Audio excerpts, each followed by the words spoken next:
আমরা এখানে 2-3 জাতের বীজ লাগাইছি। তো বীজ লাগানোর সময় কয়েকটা জিনিস একটু লক্ষ্য রাখবেন। মাটিটা যেন অনেক সুন্দর হয়, নরম হয় একদম। আর 50% মিনিমাম কোকোপিট দেওয়ার চেষ্টা করবেন, এতে অনেক ভালো হয়।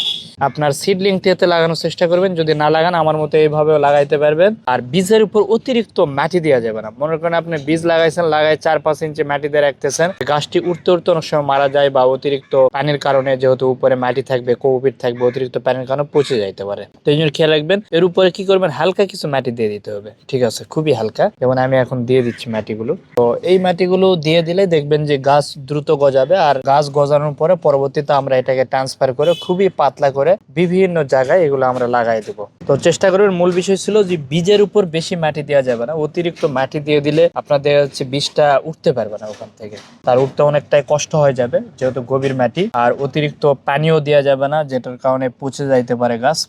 আপনার মোটামুটি মাটিটা একটু ভিজা ভিজা রাখবেন। আপনার প্রয়োজনীয় ছাদ বাগানের পণ্য অর্ডার করতে আমাদের ওয়েবসাইট ভিজিট করুন।